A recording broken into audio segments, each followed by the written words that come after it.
I moved to Cypress Greens for peace. That's all I wanted. Just a quiet corner of the world where I could fish, breathe, and maybe teach a couple of neighbor kids the way my grandfather once taught me. After 20 years in the Marine Corps, I figured I earned that kind of life. My house backed up right near Lake Rochelle, serene, glassy in the mornings, with just enough bass to make every cast exciting. Every Saturday at dawn, I'd grab my old rod, pack a thermos of coffee, and stroll down to the dock, where the water greeted me like an old friend. That dock? It had no name, no gate, just boards and stillness. Until Cheryl Withers showed up. It was a Tuesday morning in July when it all started. The Florida humidity was already thick at 7 a.m., and I was mid-cast when I heard the distinct click-click-click of those wedge heels stomping down the dock. "Excuse me, sir," came the voice, sharp, nasal, like a mosquito in your ear. "Are you a resident?" I turned my head slowly. There she was.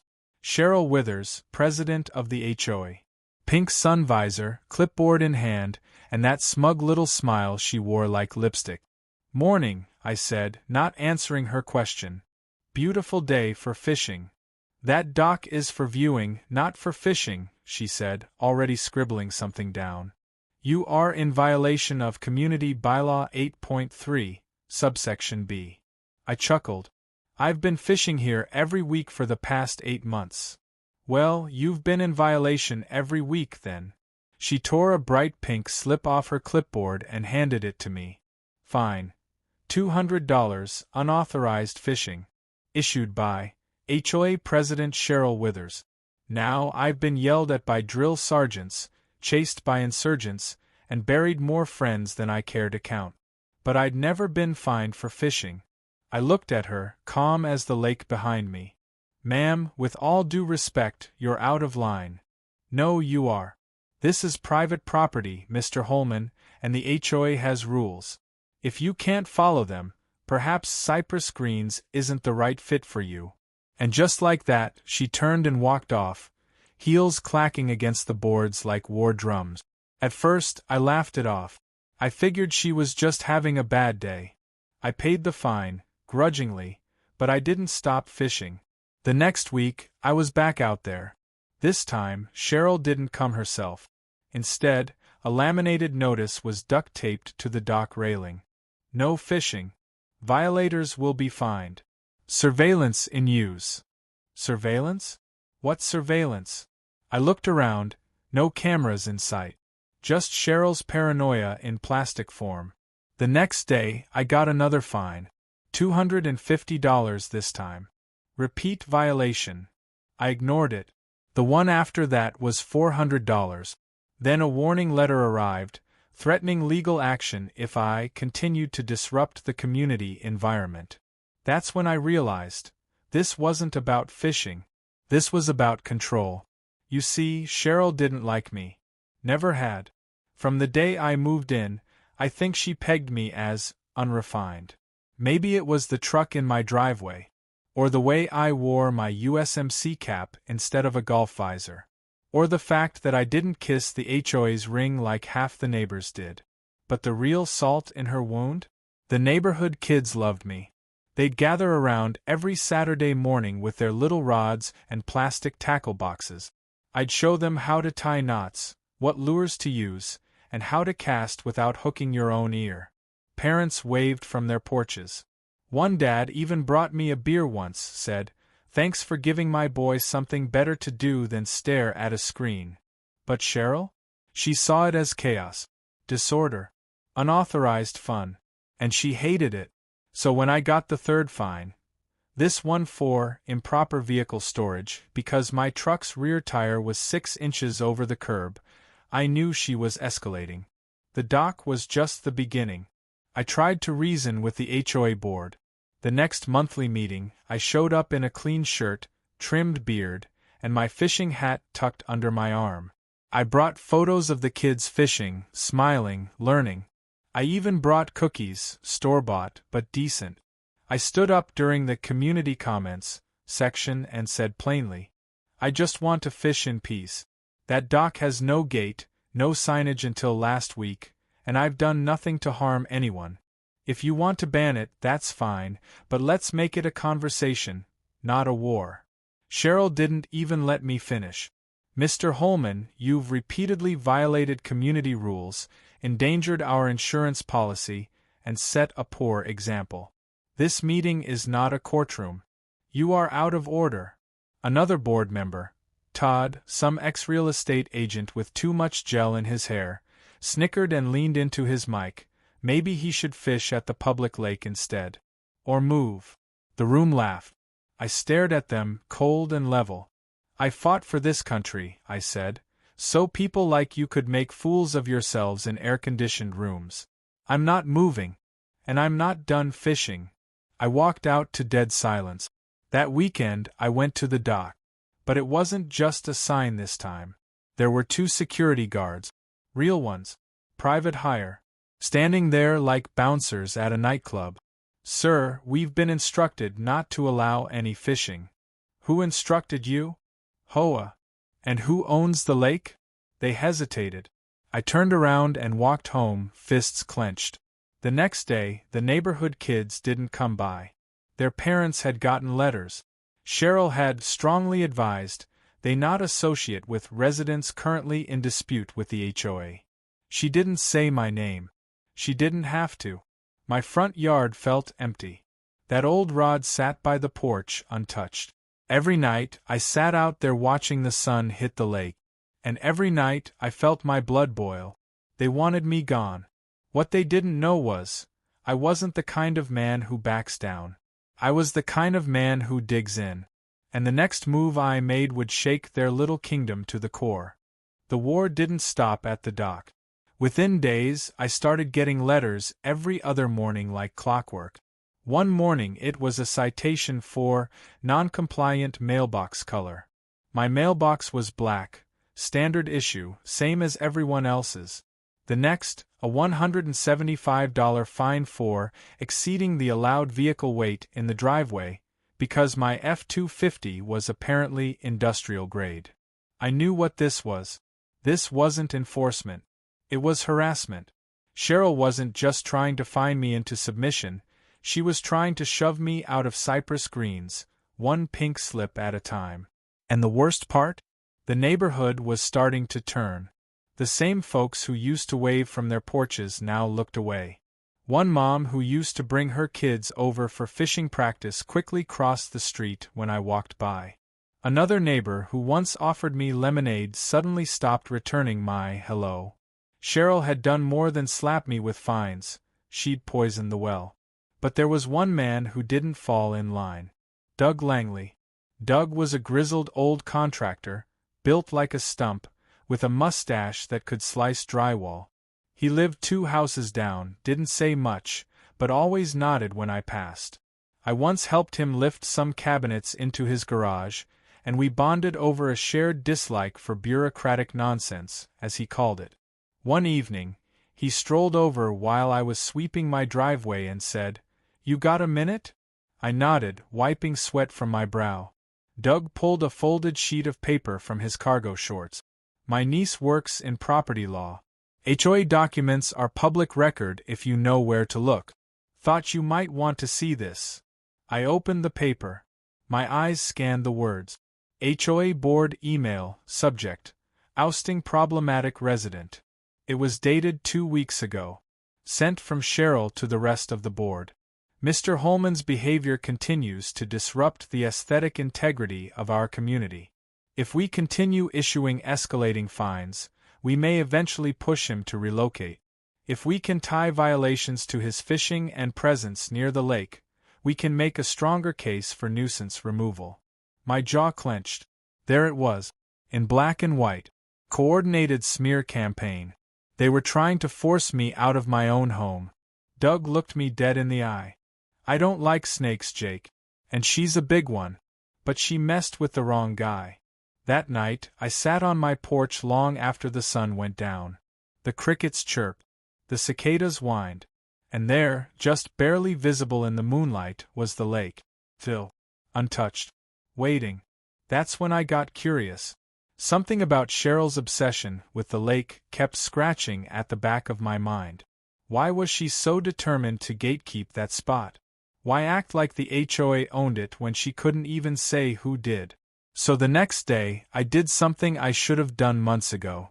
I went to the county recorder's office, took a number, waited in the linoleum lobby for 40 minutes, and finally got called to a records clerk named Melissa who looked more bored than a DMV worker on a rainy Wednesday. I gave her the lake's address. She typed. Paused. Blinked. Lake Rochelle, she mumbled, isn't HOA property. I leaned in. What? She turned her screen toward me. It's owned by a private landholding company. Been that way for years. Cypress Greens has an easement to maintain the shoreline and landscaping, but the water rights and dock? Private. Not HOA jurisdiction. My breath caught. So, they don't actually own the lake? Nope.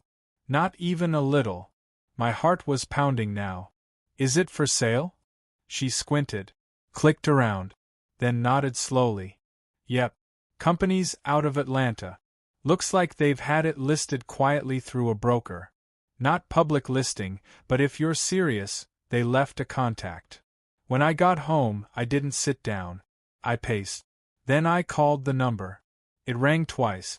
A man with a smooth southern drawl picked up. This is Carter with Rosemark Land Group. I introduced myself, told him I was interested in a property. He paused. You mean the lake in Cypress Greens? That's the one. He chuckled. Figured someone local might call eventually.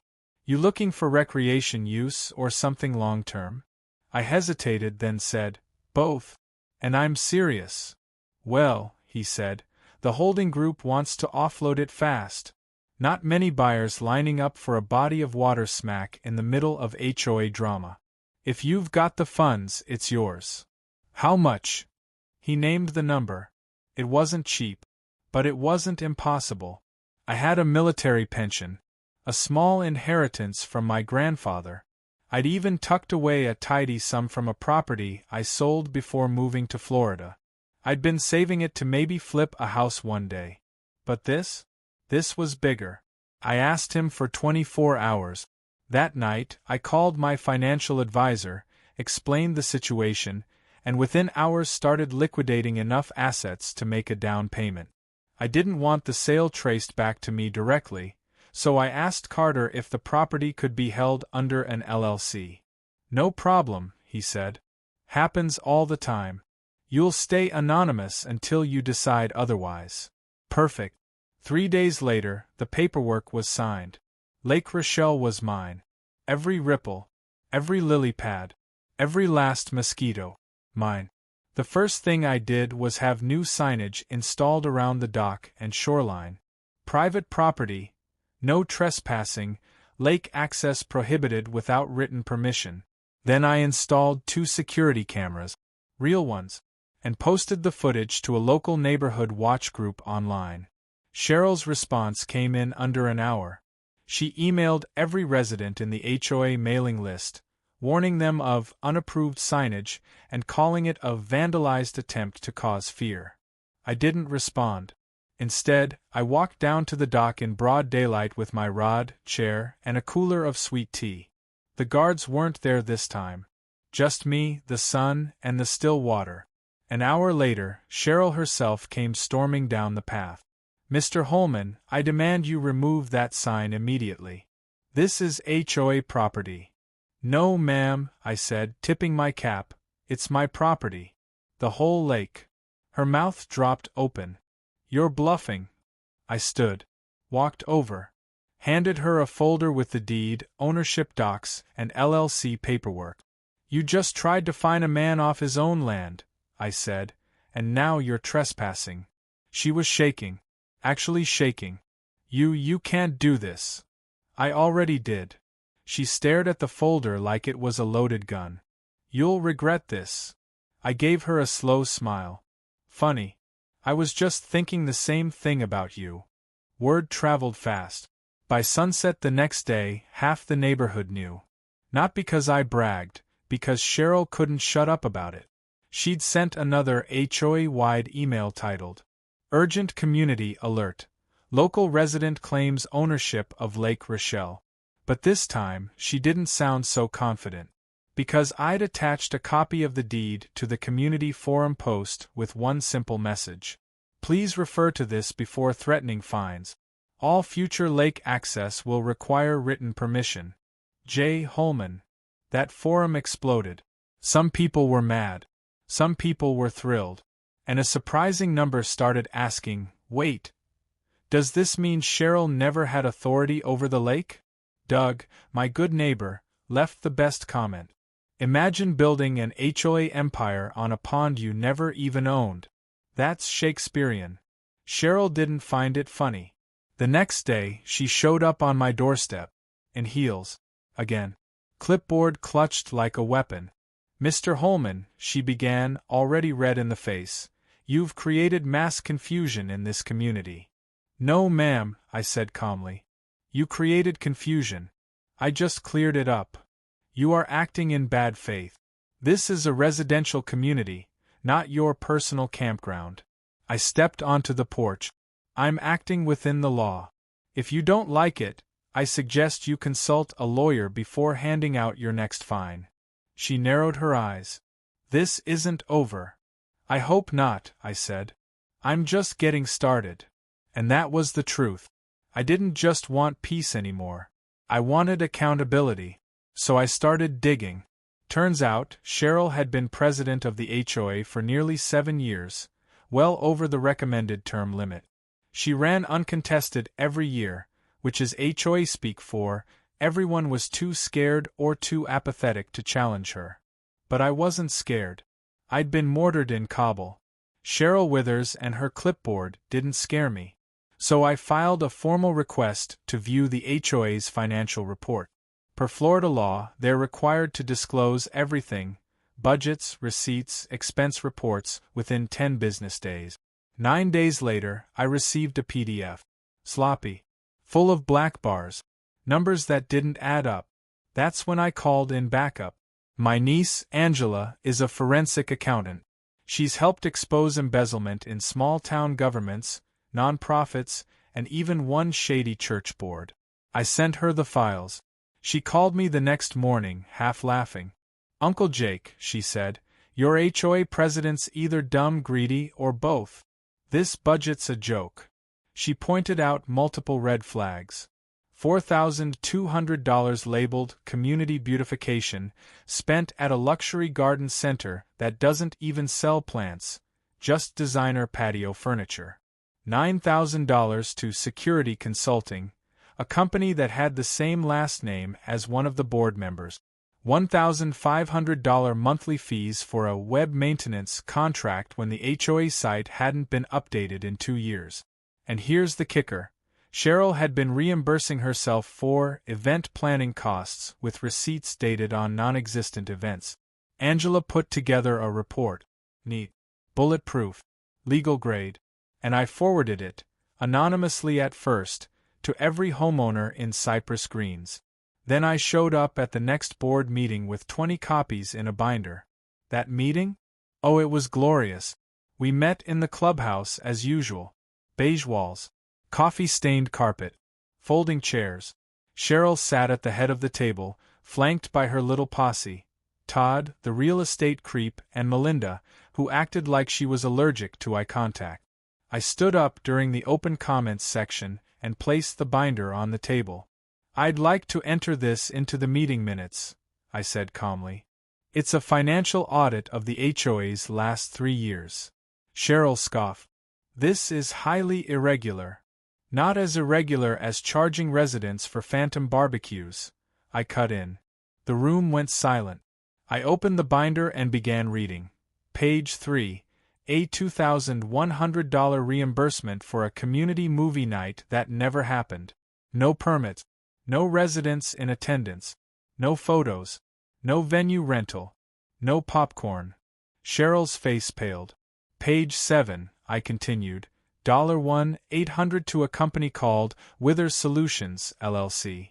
Owned by Cheryl's cousin. No services rendered. Todd stood up, flustered. You're just trying to cause chaos. No, I said, turning to the room. I'm trying to end it. That night, I submitted a petition to trigger a vote to remove the current board. Florida law requires 20% of homeowners to sign. I got 60% in 48 hours. By the end of the week, Cheryl was ousted. Gone. Just like that. Todd resigned, citing personal health reasons. Melinda disappeared from the neighborhood app and hasn't posted since. We held a special election the next month. Doug ran for board president. I ran for secretary. We both won in a landslide. And the first thing we did? We sent a community-wide apology letter on behalf of the new HOA. Then we changed the rules. No more nonsense fines, no vague citations, and definitely no unauthorized fishing clauses. But the best part? We renamed the dock. The HOA had never bothered to name it officially. So we gave it one. Freedom Point. We held a ceremony. Nothing fancy, just some folding chairs, lemonade, and a ribbon cutting. Kids fished from the pier. Parents laughed. Doug made a speech. I didn't say much, just smiled and cast my line into my lake. But I'll tell you something that made it all worth it. About halfway through the event, one of the parents tapped me on the shoulder. "Hey Jake," he said, "you got a minute?" "Sure." He gestured toward his son, small, shy, maybe 8 years old. The kid had a rod in his hand but hadn't cast yet. "He wants to learn," the dad said, "but he's nervous." I knelt beside the boy. "You ever catch a bass before?" He shook his head. "Well," I said, holding out my hand, "let's go catch your first."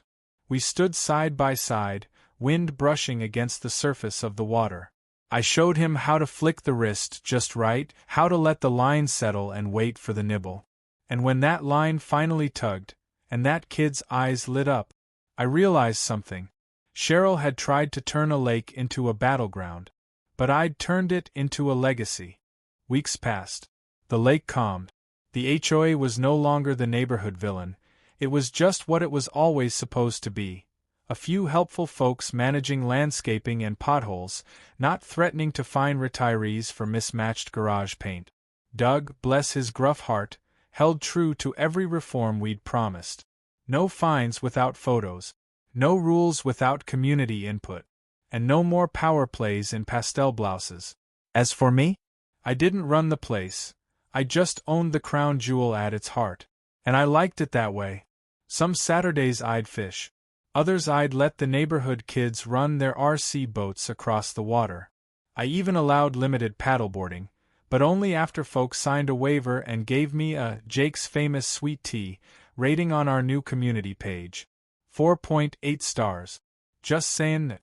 But the peace didn't last forever. Because one day I got a letter. Not a fine. A lawsuit. The envelope was thick. Legal grade. Certified mail. Inside, Withers versus Holman. Apparently, Cheryl had decided to sue me for emotional distress, public humiliation, and loss of standing in the community. Her lawyer? None other than her cousin Roger Withers. The same man who once billed the HOA $9,000 for security consultations and got away with it.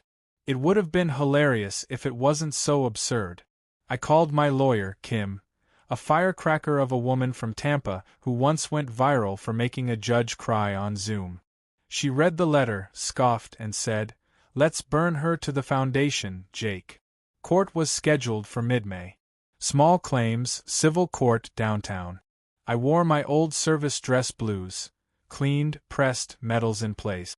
Cheryl showed up with crocodile tears and a full ensemble of theatrical sighs.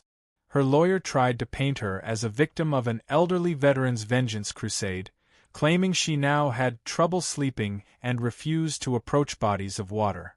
Kim stood, cleared her throat, and said, "We have emails showing Ms. Withers intentionally harassed my client with fraudulent HOA fines, slandered him via mass emails, and violated multiple HOA bylaws to maintain unlawful control of community resources she never legally owned." Then she pulled out the binder. The same one from that night in the clubhouse. We'd added new pages. Sworn statements. Screenshot. Witness affidavit. The judge leaned forward. "This is extensive," he said. "Did the plaintiff review these documents before filing this case?" Roger Withers stammered. Cheryl shifted in her seat. "I see no merit in the plaintiff's claims," the judge continued.